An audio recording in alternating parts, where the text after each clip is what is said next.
AITA for being furious that my husband gave away my sake and wine after I told him repeatedly not to. I, 30F, came back from Japan about 2 months ago and brought home an expensive bottle of sake I specifically picked after doing a sake tasting class.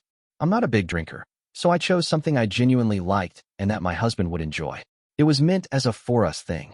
I also had an unopened bottle of German wine that a friend gifted me 3 months ago.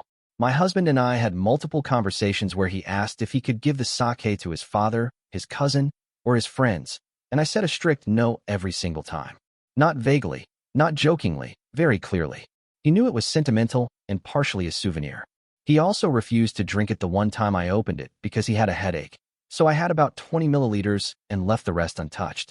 Fast forward to 3 days ago. I'm away from home, and he has friends over after a pub night.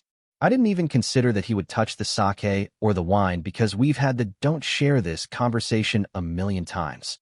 The next day, I ask him where the sake is. He casually tells me he shared the sake and the unopened wine with his friends, and they finished everything. I was stunned, angry, disappointed, all of it. He then says he forgot, that I told him not to give it to anyone, then adds that he doesn't remember unimportant stuff. Bear in mind, I had even given him a bottle of whiskey specifically meant for his friends after I returned from my travel.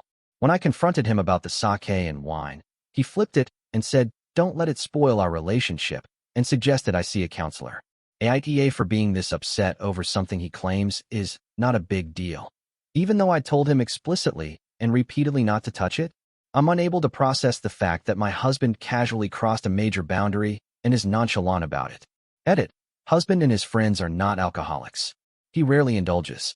Second edit.